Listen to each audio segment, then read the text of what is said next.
I am Hannah Warren, 35 years old, and there is nothing quite like watching your estranged family walk into a beach house you secretly own.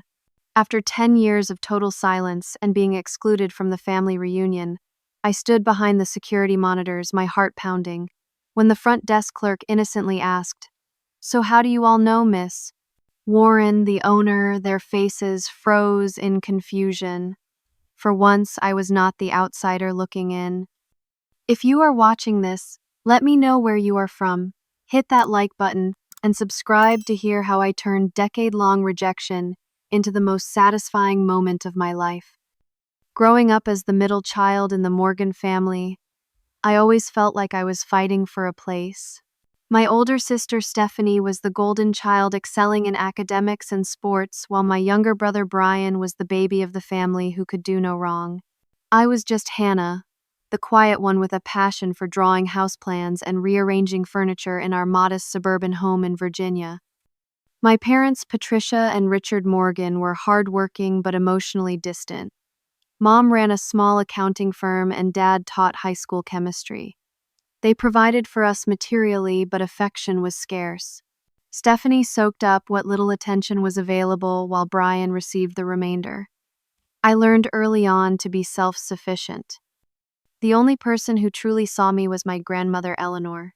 While my parents focused on Stephanie's debate trophies or Brian's football games, Grandma Eleanor would sit with me for hours as I sketched dream homes or talked about properties in magazines. "You have an eye for value, Hannah," she would say, her fingers gently tracing my drawings. "Some people see houses, but you see homes." Grandma Eleanor lived in a modest bungalow near the Outer Banks of North Carolina. Every summer we would spend 2 weeks there as a family. While everyone else complained about the peeling paint and creaky floors, I fell in love with the character of the old coastal homes and the peaceful rhythm of the ocean. Grandma noticed my fascination and took me on walks, pointing out architectural details and telling stories about the families who built these homes generations ago. "Property is more than wood and nails," she would tell me. "It is a legacy. It holds memories. It provides shelter not just for bodies, but for dreams." When I turned 20, Grandma Eleanor passed away unexpectedly from a heart attack. I was devastated, losing the one person who had truly understood me. The funeral was somber, with relatives I barely knew offering condolences. What no one expected was that Grandma had left me a small inheritance of $20,000 in her will, along with her collection of architectural books and a letter. "To my dearest Hannah," the letter read, "use this to build your dreams brick by brick. I believe in you when you cannot believe in yourself. This is not a handout, it is an investment in the unique vision I see in you." The inheritance became the turning point in my life, but not in the way Grandma Eleanor had intended. The moment the will was read, I felt the temperature in the room drop. My mother's face tightened, her lips pressed into a thin line. My father cleared his throat uncomfortably. Stephanie scoffed loudly while Brian looked confused. "This is ridiculous," Stephanie declared as soon as we returned home. Grandma was clearly not in her right mind. Why would she leave that much money to Hannah of all people? "I have student loans to pay off," she continued, pacing the living room. "And Brian will be starting college next year. It makes no sense for Hannah to get everything when she is not even in school anymore." My parents nodded along their silence, an endorsement of Stephanie's indignation. I sat on the couch, clutching Grandma's letter, feeling smaller by the second. "What did you say to her to get that money?" my mother finally asked, her voice unnaturally calm. "You must have manipulated her somehow." The accusation hit me like a physical blow. I did not manipulate anyone. Grandma and I were close. You all know that. Too close, apparently, Stephanie snapped, spending all that time with her, filling her head with who knows what. The argument escalated quickly. Accusations flew around the room. I had taken advantage of an elderly woman. I had planted ideas in her head. I had stolen what rightfully belonged to the entire family. No one seemed to remember how they had dismissed Grandma Eleanor as boring or old-fashioned, how they had rolled their eyes when she shared stories about the old days, how they had been too busy to visit her unless the whole family was going. The money should be split equally, my father declared, as if the matter was settled. No, I said, finding my voice. Grandma gave this to me for a reason. She believed in my dreams when none of you even bothered to ask what they were. The fight continued for days with tense meals and slammed doors. When I refused to share the inheritance, my family's true colors emerged. My mother suggested I move out if I could not be a team player. Stephanie stopped speaking to me entirely. Brian, caught in the middle, avoided me in the hallways of our home. 2 weeks after the funeral, I packed my bags. As I loaded my car with everything I owned, my father approached. "If you leave with that money, do not expect to be welcomed back," he said, his voice cold. "This family supports each other. We do not take from each other." I looked at the house where I had grown up, at the family that had never truly seen me, and made my choice. With Grandma Eleanor's inheritance, her books, and her letter, I drove away from the only home I had ever known, determined to use her gift exactly as she had intended to build my dreams brick by brick.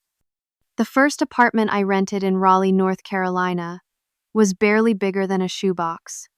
The kitchen doubled as a laundry room, and the bathroom sink had a persistent drip that punctuated my sleepless nights. But it was mine, paid for with the job I had secured as an administrative assistant at a small real estate agency called Summit Properties. The transition from family home to complete independence was jarring. Each morning I would wake up momentarily confused by the unfamiliar ceiling before reality crashed down on me again. I was alone. Completely alone. During those first few months, I made several attempts to mend the rift with my family. I called home every Sunday, listening to the phone ring until the answering machine picked up. I sent text messages that showed as delivered, but were never answered. For my mother's birthday, I mailed a handwritten card with my new address and phone number. It was returned unopened, marked "Return to Sender" in my father's precise handwriting. Thanksgiving arrived with a hollow ache in my chest. I bought a small rotisserie chicken from the grocery store and ate it alone at my wobbly kitchen table.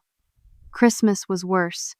I walked past decorated homes with families gathered inside, their laughter spilling out into the cold night air along with the warm light. New Year passed unnoticed as I worked overtime volunteering to cover for colleagues with actual families to celebrate with. I sent gifts for Brian's high school graduation, Stephanie's law school graduation, my parents' anniversary. Each one was returned or ignored. The message was clear: I had chosen the inheritance over my family, and they had chosen to erase me entirely. "You need to get out of this apartment," Laura declared one evening, 6 months after I had moved to Raleigh. Laura Gonzalez was my co-worker at Summit Properties, a vivacious Puerto Rican-American woman with an infectious laugh who had appointed herself my unofficial welcome committee. "It is depressing, and you are becoming a hermit." Despite my protests, Laura convinced me to become her roommate, moving into her spacious 2-bedroom apartment in a livelier part of town. Her warmth and energy were exactly what I needed. She dragged me to social events, introduced me to her friends, and slowly, I began to build a new kind of family. "You know what your problem is," Laura said one night over cheap wine and takeout. "You are sitting on a golden ticket and not using it. Your grandmother gave you that money for a reason. Stop treating it like a cursed artifact." At Laura's insistence, I met with her friend Michael, a financial advisor who specialized in working with young professionals. Looking at my savings, which included the untouched inheritance and the modest salary I had been squirreling away, he outlined a plan. "Real estate is your passion, right?" he asked. "Why not invest in a small property? Something you can renovate and flip or rent out." The idea terrified and excited me in equal measure. It felt like honoring Grandma Eleanor's faith in me, but it also meant risking the only financial security I had. After weeks of research and property viewings, I took the plunge, purchasing a small, neglected townhouse that needed considerable work but was in an up-and-coming neighborhood. Meanwhile, my job at Summit Properties evolved from administrative work to assisting agents with property viewings. My eye for potential and understanding of what buyers were looking for caught the attention of the company's owner, who encouraged me to get my real estate license. Working during the day and studying at night, I passed the exam on my first attempt. The first property I sold as a licensed agent was my own renovated townhouse, which netted a small but encouraging profit. The validation was intoxicating. For the first time since leaving home, I felt like I was moving forward rather than just treading water.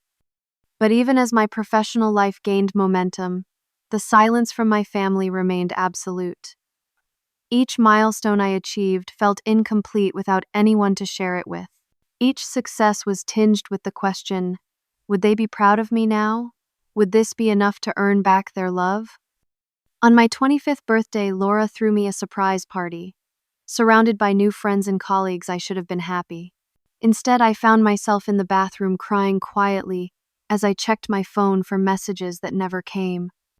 My last attempt at reconciliation came when my best friend from high school, Angela, got married.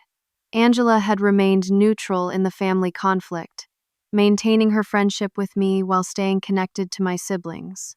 Her wedding seemed like the perfect opportunity for a reunion on neutral ground. I sent formal invitations to my parents, Stephanie and Brian, including a handwritten note expressing my hope that we could at least be civil for Angela's sake. The weekend of the wedding arrived, and I dressed carefully, practicing what I would say when I saw them. They never showed up. Angela later told me they had all sent their regrets, citing various commitments. The truth was clear: they had chosen to miss an old friend's wedding rather than risk encountering me. That night, as I drove back to Raleigh alone, I made a decision. I would stop waiting for a family that did not want me. I would stop hoping for forgiveness that never came. I would build a life so full and rich that the emptiness they had left would eventually fill with something new, something of my own making. I deleted their contacts from my phone, archived old family photos, and focused my energy entirely forward. The wound would never fully heal, but perhaps I could learn to live with the scar. My career at Summit Properties accelerated once I stopped dividing my energy between work and futile attempts at reconciliation.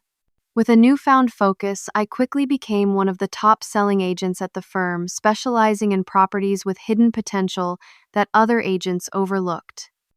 You have a gift for seeing what a space could be, not just what it is.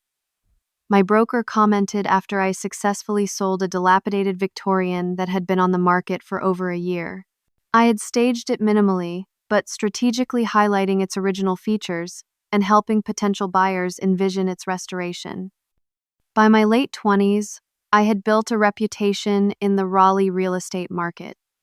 Clients specifically requested me for difficult properties, and my commission checks grew steadily larger. Following Michael's ongoing financial advice, I continued to invest in small properties, renovating them with the help of a reliable contractor I had befriended named Tony. Laura remained my rock, my cheerleader, and eventually my business partner when we decided to branch out on our own. Warren and Gonzalez Real Estate specialized in investment properties and home renovations, combining my eye for potential with Laura's exceptional marketing skills. "We are family," Laura declared when we signed the papers for our small office space. "Not the kind you are born into, but the kind you choose. Sometimes that is stronger." My chosen family expanded beyond Laura. There was Michael, the financial advisor, who had become a trusted friend, Tony and his wife Melissa, who invited me to their children's birthday parties, Angela, who remained steadfastly loyal despite the geographical distance, and the network of clients turned friends who filled my life with dinner invitations and holiday celebrations. During a business trip to the Outer Banks in my early 30s, I found myself driving past familiar landscapes from my childhood summers. On impulse, I took a detour down a winding coastal road, and found myself in front of a dilapidated beach house with a for sale sign swinging in the salt breeze. The property was a mess, weather-beaten, siding a sagging porch windows clouded with salt spray, but standing there, I could almost hear Grandma Eleanor's voice. Property is more than wood and nails. It is a legacy. The beach house was not far from where her bungalow had been, though that property had long since been sold and redeveloped. Something about this neglected house called to me a whisper of possibility that I had learned to recognize and trust. I called the listing agent immediately and walked through the property that afternoon. Despite the peeling wallpaper and creaking floors, the bones of the house were solid. The location was prime beachfront with panoramic ocean views from what could be an expansive deck. Most importantly, it felt right. The negotiation was straightforward as the seller was eager to offload what they considered a burden. Using the capital from my successful business ventures and property flips, I purchased the beach house outright, no mortgage necessary. For the next year, the renovation of the beach house became my passion project. I traveled to the Outer Banks every other weekend, working alongside Tony and his crew, selecting materials, adjusting plans, and watching as the neglected property transformed into a showcase home. The original 3-bedroom cottage expanded to a 5-bedroom, 4-bathroom retreat with an open concept, main floor, a wraparound deck, and floor-to-ceiling windows that maximized the breathtaking ocean views. I incorporated elements that reminded me of Grandma Eleanor, built-in bookshelves for her collection of architectural books, a kitchen island perfect for rolling out pie dough, as she had taught me, and a reading nook positioned to catch the morning light where I could imagine her sitting with her coffee and crossword puzzle. When the renovation was complete, I named the property Eleanor's Haven in her honor. Though I used it occasionally for personal getaways, it seemed a waste to leave it empty most of the year. I partnered with Coastal Retreats, a high-end property management company that specialized in luxury vacation rentals. With its premium location and magazine-worthy interiors, Eleanor's Haven quickly became one of their most requested properties, booked solid through the summer months, at rates that exceeded even my optimistic projections. The success of the beach house project coincided with the continued growth of Warren and Gonzalez Real Estate.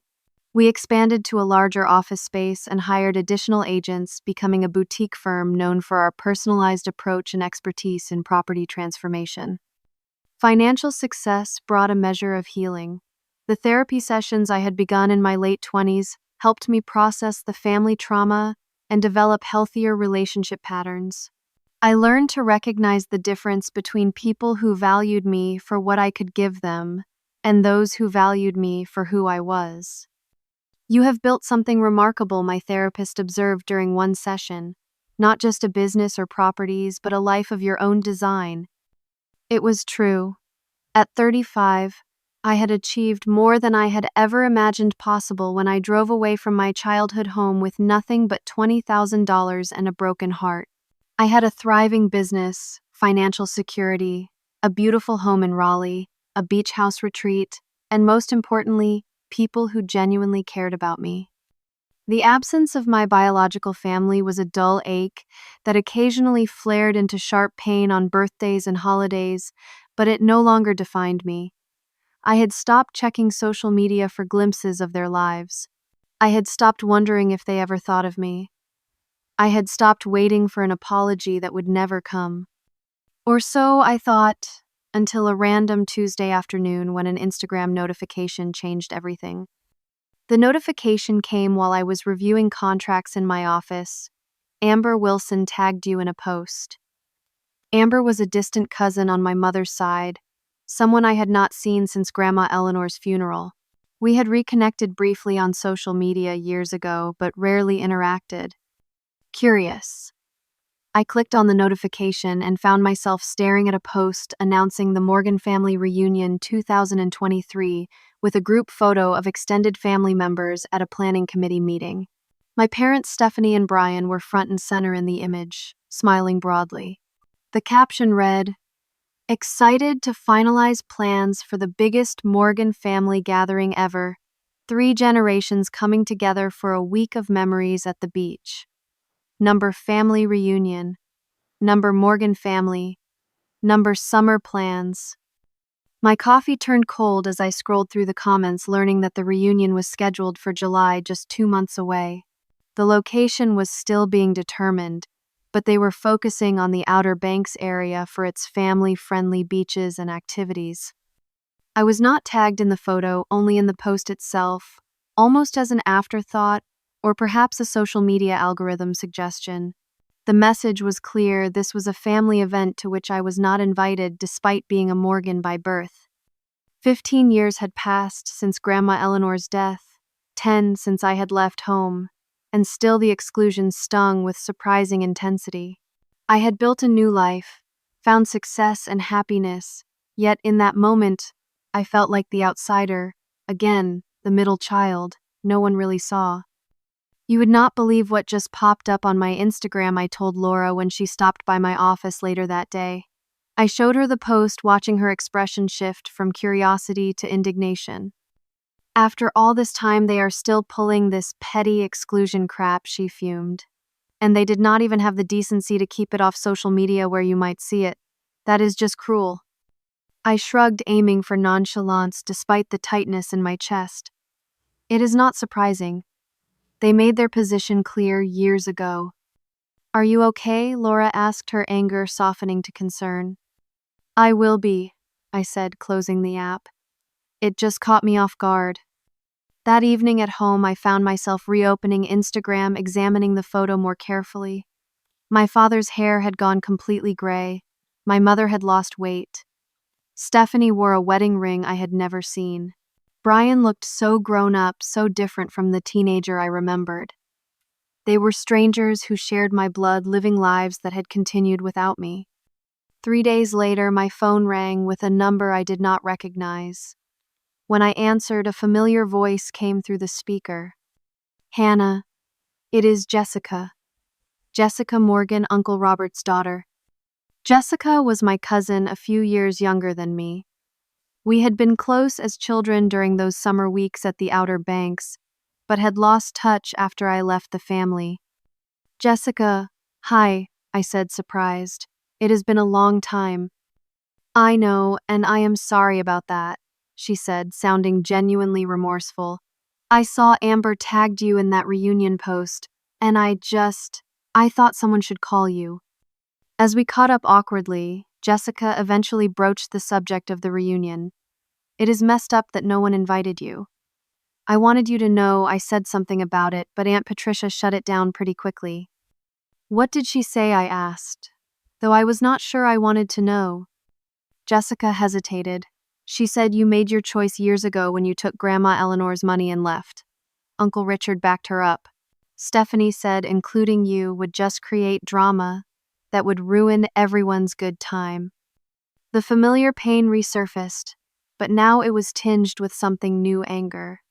After all these years, after all I had accomplished, they still painted me as the villain in their story. "What about Brian?" I asked. "Did he say anything?" "He was quiet," Jessica admitted. "He usually is when your name comes up. But Hannah, the reason I called, they are looking at rental properties in the Outer Banks right now. They want something big enough for everyone right on the beach. Aunt Patricia is being super picky about it." My heart skipped a beat as a wild possibility formed in my mind. "Do you know which part of the Outer Banks they are focusing on?" "Hold on, let me check the group text," Jessica said. I heard her tapping on her phone. "They are looking at properties in Corolla. Something about the northern beaches being less crowded." Eleanor's haven was in Corolla. "Do you know which rental companies they are contacting?" I asked, trying to keep my voice casual. They mentioned a few. I think Coastal Retreats was at the top of their list because of their luxury properties.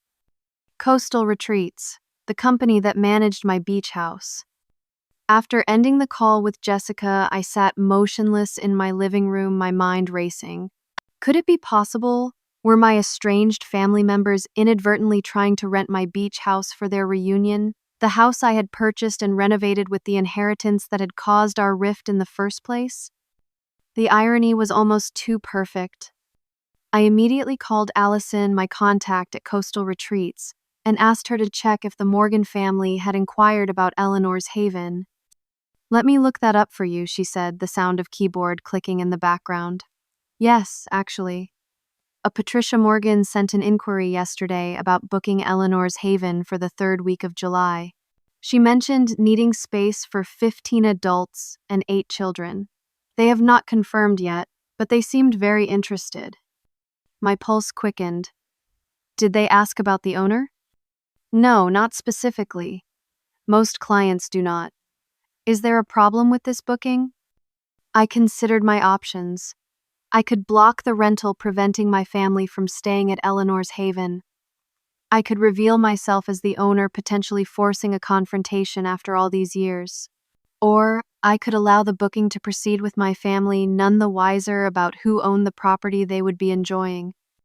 "No problem," I told Allison finally. "If they confirm the booking, please proceed as normal. Just keep my ownership confidential." "Of course, Hannah. Client privacy is always protected." After hanging up, I paced my living room, torn between conflicting emotions. Part of me wanted to reveal everything immediately, to force my family to acknowledge what I had built without them. Another part wanted to avoid the pain of rejection all over again. But as the sun set over Raleigh that evening, a different plan began to take shape in my mind. Perhaps there was a third option, one that would allow me to reclaim my narrative on my own terms. The confirmation email from Coastal Retreats arrived a week later. The Morgan family had officially booked Eleanor's Haven for their reunion. 15 adults and 8 children would arrive on July 15th for a 7-day stay. The deposit had been paid, the contract signed. "So what are you going to do?" Laura asked when I showed her the confirmation. We were having our weekly dinner at her apartment, a tradition we had maintained even as our business grew. "I am going to let them stay there," I said, "but they will not know it is my house until they are already settled in." And then Laura leaned forward, intrigued. "You will just show up on the doorstep like surprise." I took a sip of wine, considering. "Not exactly. I need to be strategic about this. This is not about revenge. It is about finally being seen on my terms." Over the next few weeks, I developed my plan. First, I secured a small rental cottage, half a mile down the beach from Eleanor's Haven, for the same week as the family reunion. Close enough to observe, but far enough for privacy when needed. Next, I called Allison at Coastal Retreats to discuss special arrangements for this particular rental. "I want to make a few modifications to the standard check-in procedure," I explained. Normally, guests at Eleanor's Haven received a digital door code prior to arrival and could check in independently. For this reservation, I requested that the property manager, David, meet the family in person to give them a tour and orient them to the house. "I also want to add some personal touches," I continued. "Custom welcome baskets for each family, monogrammed beach towels, that sort of thing." These were services Coastal Retreats offered for an additional fee, though I would cover the cost myself in this case. "That is very generous," Allison remarked. "Any special occasion we should mention?" "Just say it is a courtesy from the management company," I replied. "And one more thing. I would like David to casually mention the owner during the tour. Nothing specific, just references like, 'The owner selected this artwork personally,' or 'The owner recommends this local restaurant.' I want to establish that the owner is an individual, not a corporation." With the official arrangements in place, I turned my attention to more personal preparations. I selected items from Grandma Eleanor's collection to place strategically throughout the house: her favorite edition of Frank Lloyd Wright's architectural works on the coffee table, a distinctive blue glass vase on the kitchen island, and a framed photo of her standing on the beach, a much younger me beside her, both of us laughing into the wind. These were breadcrumbs, subtle hints of connection that might stir recognition in my family members, particularly my parents, who would remember these items from Grandma's home. I also installed additional security cameras beyond the standard ones coastal retreats maintained for property protection. These were accessible through my phone, allowing me to observe common areas of the house remotely. I was not interested in invading privacy, only in understanding the family dynamics before making my appearance. As the reunion date approached, my anxiety intensified. Was I making a mistake? Would confronting my family after all these years bring closure or just reopen old wounds? I scheduled an emergency session with my therapist, Dr. Marta Rivera, to discuss my concerns. "What is your ideal outcome from this situation?" she asked after I had explained everything. "I want them to see me," I said after careful consideration. "Not as the villain in their story, but as the person I have become. I want them to understand that rejecting me did not break me. And if they cannot see that, if they react with anger or denial, then at least I will know I tried," I replied. "I can finally close this chapter instead of wondering what if." 2 weeks before the reunion, I flew to the Outer Banks to prepare the house personally. I refreshed linens, stocked the pantry with snacks and essentials, and filled the refrigerator with local delicacies. I wanted the house to be perfect, a testament to what I had achieved. In the master bedroom, which would likely be occupied by my parents, I placed a small antique clock that had belonged to Grandma Eleanor on the nightstand. In what had been my bedroom growing up now, a guest room with bunk beds for the children, I hid a copy of my favorite childhood book on the bookshelf. In the kitchen drawer, I slipped Grandma's handwritten recipe for blueberry muffins, the ones she would make on summer mornings, during our stays at the Outer Banks. The night before returning to Raleigh, I stood on the deck of Eleanor's Haven watching the waves crash onto the shore in the moonlight. The house behind me represented everything I had accomplished: my business acumen, my design sensibility, my financial success. But it also embodied my loss, the family connections that had been severed, the traditional holiday gatherings I would never experience. "I hope you would be proud," I whispered to Grandma Eleanor, imagining her presence in the salt-tinged breeze. "I used your gift exactly as you intended." The night before the reunion, I returned to the Outer Banks with Laura, who had insisted on accompanying me for moral support. We settled into the small rental cottage I had secured, unpacking essentials for our week-long stay. "Are you nervous?" Laura asked, as we sat on the tiny porch watching the sunset. "Terrified," I admitted. "I have dreamed about confronting them for years, but now that it is actually happening—" "You can still back out," she reminded me. "We could have a nice beach vacation and let them come and go, none the wiser." I shook my head. "Number. It is time. Whatever happens tomorrow, at least it will be real. No more fantasies, no more what-ifs. Just the truth, whatever that turns out to be." That night, I barely slept, my mind cycling through possible scenarios, tearful reconciliations, angry confrontations, cold dismissals. By morning, I was exhausted but resolved. Today, after 10 years of silence, I would face my family again. July 15th dawned bright and clear, a perfect Outer Banks summer day. From the window of my rental cottage, I could see families already setting up umbrellas and chairs on the beach, children racing toward the waves. Somewhere down that stretch of sand, my family would soon be arriving at Eleanor's Haven. "Ready for this?" Laura asked, handing me a cup of coffee, as I checked the security camera feeds on my tablet. "As ready as I will ever be," I replied, taking a steadying sip. At precisely 11 o'clock, the first car pulled into the driveway of Eleanor's Haven, a silver SUV I recognized as belonging to my parents. The security camera captured them emerging from the vehicle, my father's hair now completely white, my mother's face more lined than I remembered, but still recognizable. They stood for a moment, taking in the expansive front of the beach house with obvious approval. "Wow." My mother mouthed her words inaudible through the camera feed, but her expression clear. "This is gorgeous." More vehicles arrived in quick succession: Stephanie, and who I presumed was her husband, in a black luxury sedan, Brian in a practical hatchback, aunts, uncles, and cousins in various cars and minivans. Children spilled out onto the driveway, exclaiming over the proximity to the beach. Adults gathered in small groups, greeting each other with hugs and laughter. David, the property manager from Coastal Retreats, arrived right on schedule, greeting the assembled family with professional warmth. I watched as he led them into the house, the security cameras tracking their progress through the spacious entry hall into the great room with its panoramic ocean views. "Oh my goodness," I heard my Aunt Clara exclaim clearly. "This is spectacular." The tour continued with David pointing out features and amenities. As instructed, he casually dropped references to the owner throughout his commentary. The owner personally selected this local artwork, he explained as they passed through the dining area where coastal landscapes hung. She has a particular interest in supporting North Carolina artists. I noticed my mother pause at this, a slight furrow appearing between her brows. "The owner is a woman?" she asked.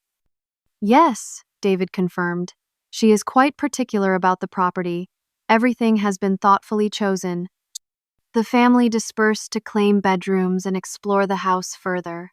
Through the multiple camera feeds, I watched their reactions. My cousin Jessica, who had warned me about the reunion plans, ran her hand appreciatively over the kitchen island. "This place must have cost a fortune to renovate," she commented, to no one in particular. In the upstairs hallway, my father paused in front of a built-in bookshelf, his attention caught by something. The camera angle shifted as he reached for a book, Grandma Eleanor's copy of Frank Lloyd Wright's works. He opened it slowly, his expression changing as he recognized it. "Patricia," he called to my mother, "come look at this." When my mother joined him, he showed her the book. "This looks exactly like the one your mother had, the one that disappeared after she died." "That is not possible," my mother said, taking the book from him. "It must be a similar edition." But doubt had crept into her voice, and I could see the wheels turning. In the master bedroom, she noticed the antique clock on the nightstand and froze, picking it up with trembling hands. "Richard, something strange is going on here," she said when my father entered the room. "This is my mother's clock. I would recognize it anywhere. And downstairs, that blue vase in the kitchen, that was hers too." Throughout the afternoon, more moments of recognition occurred. My aunt found Grandma Eleanor's recipe card while looking for a spatula. Stephanie noticed the photograph on the wall, commenting on how much it looked like Grandma and some kid at the beach.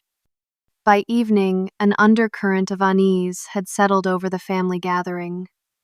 I watched as my parents, Stephanie and Brian, congregated in the great room after the children had been put to bed. "I do not think this is a coincidence," Stephanie was saying.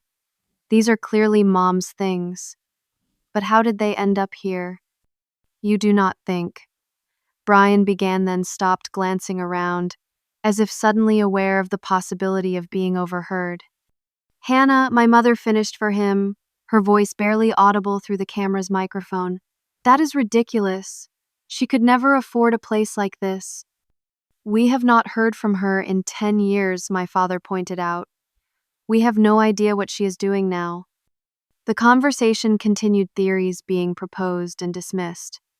The tension in the room was palpable even through the digital feed. It was time. "I am going over there," I told Laura, standing up decisively. "Are you sure?" she asked. "Maybe give them another day to settle in." They are already connecting the dots. I want to control this narrative. I changed into a simple but elegant sundress, applied light makeup, and drove the short distance to Eleanor's haven. My heart pounded so loudly I could hear it over the car engine. 10 years of silence, 10 years of building a life without them, and now I was voluntarily walking back into their orbit. I parked in the circular driveway and approached the front door. Through the glass panels, I could see movement in the great room, hear the murmur of voices. I took a deep breath and pressed the doorbell. A moment later, Jessica opened the door, her expression shifting from polite welcome to shock as she recognized me. "Hannah," she gasped. "Hello, Jessica," I said calmly. "May I come in?" Jessica stepped back automatically, allowing me to enter the foyer. Everyone is in the great room, she stammered clearly, unsure of protocol in this unprecedented situation. I walked through the house that I knew intimately designed, personally owned completely. In the great room, the conversation died abruptly as heads turned toward me. My mother stood frozen by the fireplace, my father beside her with a hand suddenly gripping the mantel. Stephanie's mouth dropped open in an almost comical expression of surprise. Brian, now a grown man rather than the teenager, I remembered, stared at me with wide eyes. "Hello," I said into the silence. "I hope you are enjoying your stay at Eleanor's Haven." "What are you doing here?" Stephanie was the first to recover her voice, sharp with suspicion. Before I could answer David, the property manager appeared from the kitchen where he had been explaining some appliance features to an aunt. "Miss Warren," he said warmly, "I did not realize you would be stopping by. Is everything satisfactory with the property?" The silence that followed was deafening. Every eye in the room darted between David and me as understanding dawned. "Warren," my mother repeated faintly. "Hannah Warren." David looked confused. "Yes, Miss Warren is the owner of Eleanor's Haven. Did you not know I assumed you were friends or family since she arranged for all the special amenities for your stay?" The room erupted in overlapping exclamations and questions. I raised a hand, and remarkably, they fell silent. "Yes, I own this house," I confirmed. "I bought it 5 years ago and renovated it personally. It is named after Grandma Eleanor, whose inheritance helped start my real estate career." "This is impossible," my father said, his face flushed. "You cannot possibly afford a property like this. Not with $20,000. "That $20,000 was just the beginning," I explained. "I invested it, worked hard, built a successful real estate business, Warren and Gonzalez Real Estate. You might have heard of it if you had ever looked me up." "You knew we were coming here," Stephanie demanded.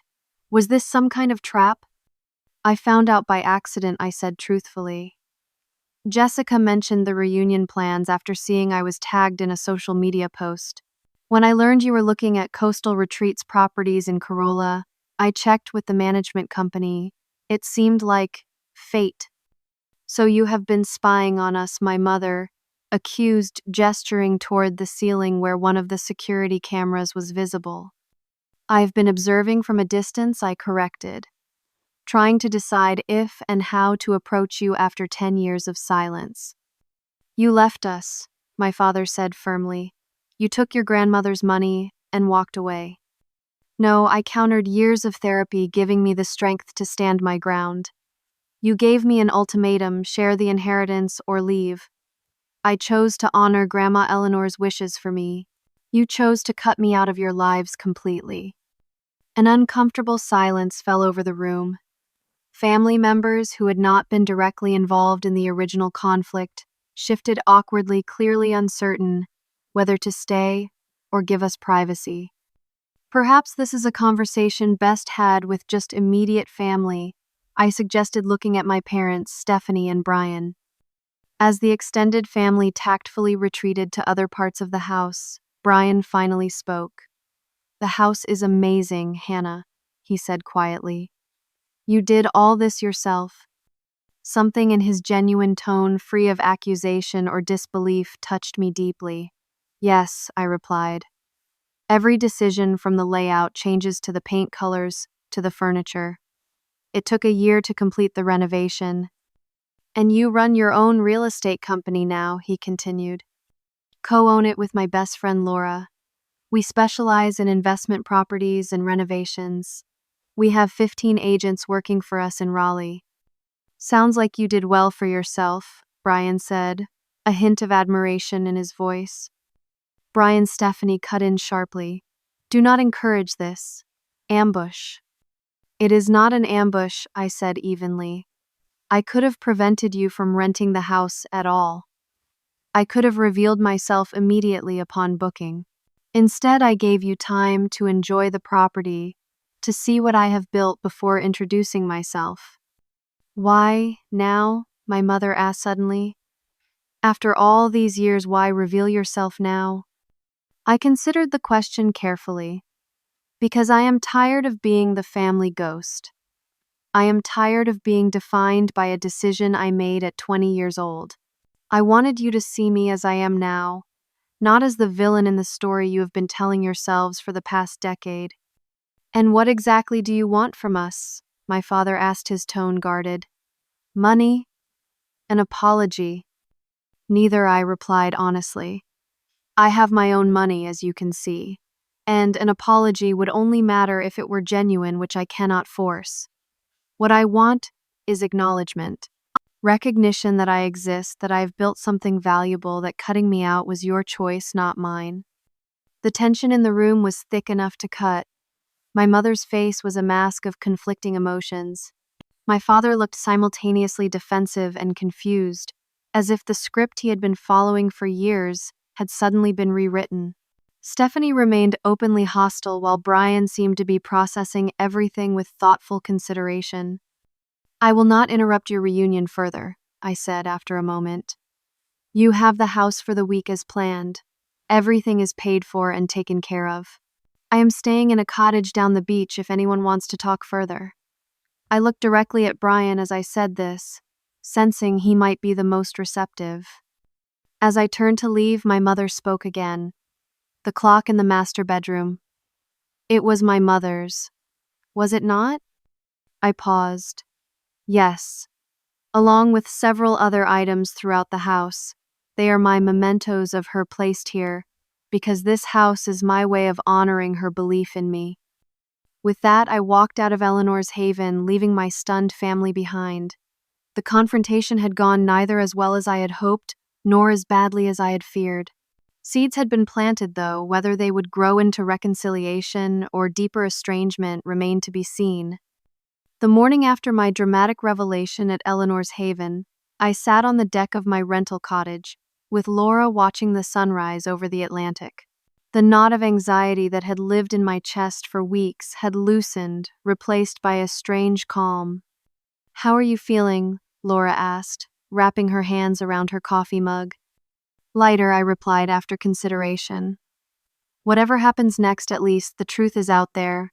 I am no longer carrying the weight of all those unspoken words. We spent the day deliberately avoiding the stretch of beach directly in front of Eleanor's haven, instead driving to a state park further down the coast. I needed space to process the confrontation, to prepare myself for whatever might come next.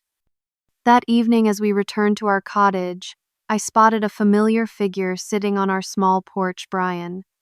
His lanky frame hunched forward, elbows on knees.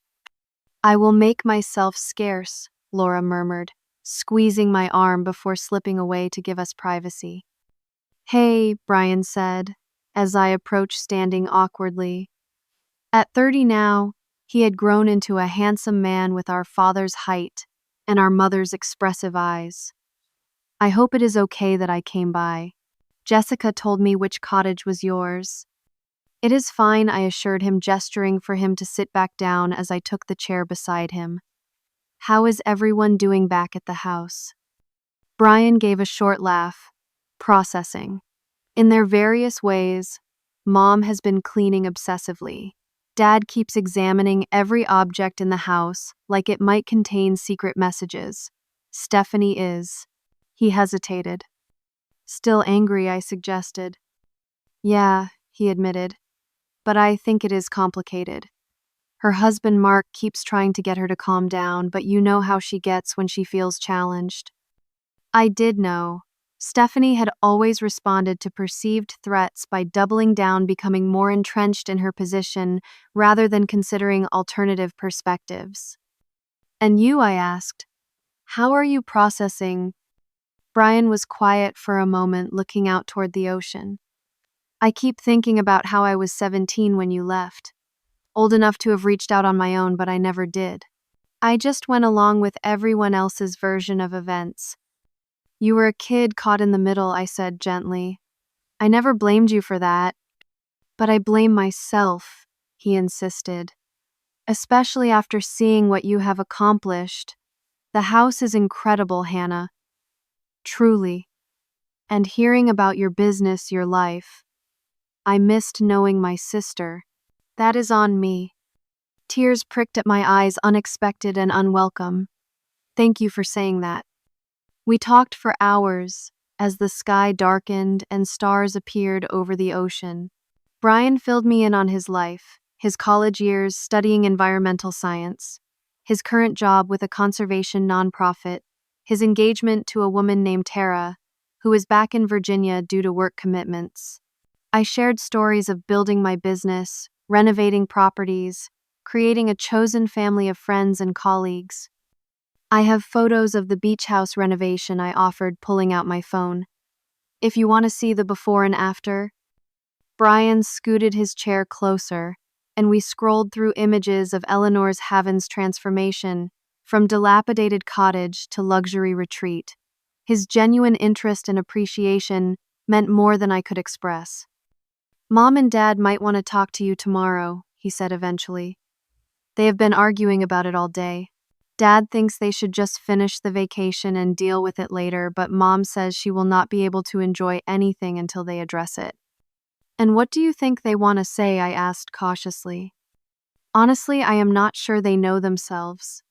But I think seeing you successful and self-sufficient has forced them to confront the narrative they have been telling themselves all these years.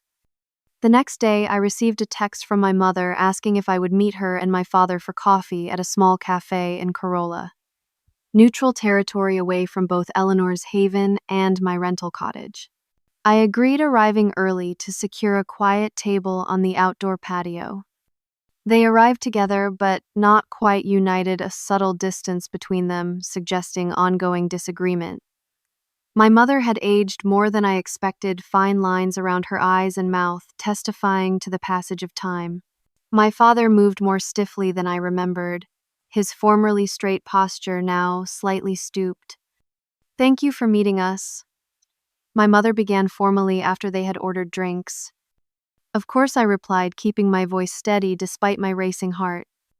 The house is beautiful, she continued after an awkward pause. You have a real talent for design. That must come from my side of the family. It was such an unexpectedly normal comment, so reminiscent of the mother I had known before our estrangement, that I almost laughed. Grandma Eleanor always said so, I agreed. Hannah, my father interjected, clearly wanting to cut to the chase. We need to understand something. Why did you allow us to rent your house without telling us? What was the purpose of that revelation yesterday? I considered my answer carefully. I wanted you to see what I had built before you knew it was mine, to experience it without prejudice. And maybe selfishly, I wanted to show you that I had succeeded despite being cut off from the family. We did not cut you off, my father protested. You left. Because you gave me an ultimatum, I reminded him. And after I left, every attempt I made to reach out was rebuffed. My calls, my messages, my letters, all ignored or returned. We were hurt, my mother said quietly. We felt betrayed. My mother chose you over her other grandchildren, over her own daughter. Do you have any idea how that felt? I do know how it feels to be rejected by family, I said pointedly. But Grandma Eleanor did not choose me over anyone else. She left small mementos to everyone. The money she left me came with specific intentions which I honored.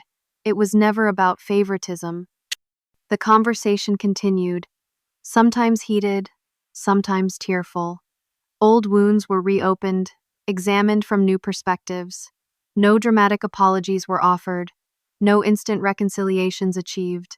But for the first time in a decade, we were actually talking, actually listening to each other's experiences. Would you consider coming to dinner at the house tonight? My mother asked as we prepared to leave. Nothing formal, just a meal with the immediate family. You could bring your friend Laura, if that would make you more comfortable. It was a small olive branch, but significant. I would like that, I agreed. The dinner that evening was awkward but not hostile. Stephanie remained cool toward me, but her husband Mark made genuine efforts to engage me in conversation about real estate trends. My parents navigated between old familial patterns and conscious attempts at more respectful interaction. Brian and I acted as buffers, easing tensions with shared memories of childhood summers at the Outer Banks. As the week progressed, more conversations occurred, some productive, others less so.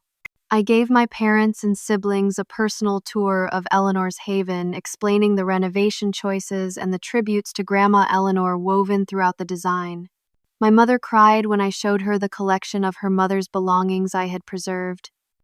I assumed these were all lost or sold, she admitted, touching the blue glass vase gently. I never considered you might have kept them. They were my connection to her, I explained, and to the family I no longer had. On their final night at Eleanor's Haven, the extended family organized an impromptu beach bonfire. To my surprise, I was explicitly invited. Sitting on blankets around the crackling fire, making s'mores with young cousins, I barely knew I felt the beginnings of something new taking shape. Not a return to what was, but the potential for what could be. As the reunion week ended and my family prepared to depart, I stood in the driveway of Eleanor's Haven accepting awkward hugs and tentative promises to keep in touch. This does not fix everything, Stephanie told me bluntly as she loaded her car. I still think you made selfish choices. And I still think the family's response was disproportionate and hurtful, I replied evenly. But maybe we can acknowledge both those things and still move forward somehow. She nodded stiffly before getting into her car. Not quite acceptance, but not outright rejection either. Brian's goodbye was warmer. Tara and I are getting married in November, he said. I would really like it if you would come. Officially invited name on the invitation and everything. I would like that too, I said, hugging him tightly. My parents were the last to leave. We made mistakes, my mother admitted as she embraced me. It took seeing all you have accomplished to make me realize that. I am not the person I was at 20, I told them both. And I suspect you are not the same people either. Maybe we can get to know each other as we are now, not as we remember each other. After they had gone, I walked through Eleanor's Haven alone, touching the spaces they had occupied, feeling the subtle shift in energy their presence had left behind. The house would be cleaned, prepared for the next guests, life would continue, but something fundamental had changed within me. That evening I sat on the deck with Laura watching the sunset paint the sky in brilliant oranges and pinks. So, was it worth it? She asked. Opening yourself up to them again after all this time. I considered the question carefully. I think so. Not because everything is magically fixed or because they fully acknowledge their role in what happened, but because I finally stood in my truth in front of them. I am no longer defined by their rejection. What happens now? I do not know exactly, I admitted. We will navigate new boundaries, figure out what kind of relationship is possible. It will never be the uncomplicated family bond some people have, but maybe it can be something authentic in its own way. The greatest lesson I had learned through this entire experience was that my worth was never dependent on my family's acknowledgement. The validation I had sought for so long had already been achieved through the life I had built, the relationships I had formed, the success I had created. Grandma Eleanor had seen that potential in me long before I recognized it in myself. In naming my beach house Eleanor's Haven, I had created not just a tribute to my grandmother, but a sanctuary for myself, a physical manifestation of my journey from rejection to self-actualization. Whether my family remained in my life moving forward or not, I would continue to thrive, continue to build, continue to grow. The inheritance that had once divided us had ultimately led to the strongest possible affirmation. I had used it exactly as intended to build my dreams brick by brick. And those bricks had constructed not just a beautiful beach house, but a life of purpose, achievement, and genuine connection. Have you ever had to confront family members after a long estrangement? What do you think is the hardest part about rebuilding relationships after years of silence? Share your thoughts in the comments below. If this story resonated with you, please hit the like button and subscribe for more stories about family dynamics, personal growth, and transformation. Thank you for listening. And remember that sometimes the most powerful thing we can do is simply stand in our truth regardless of whether others are ready to hear it.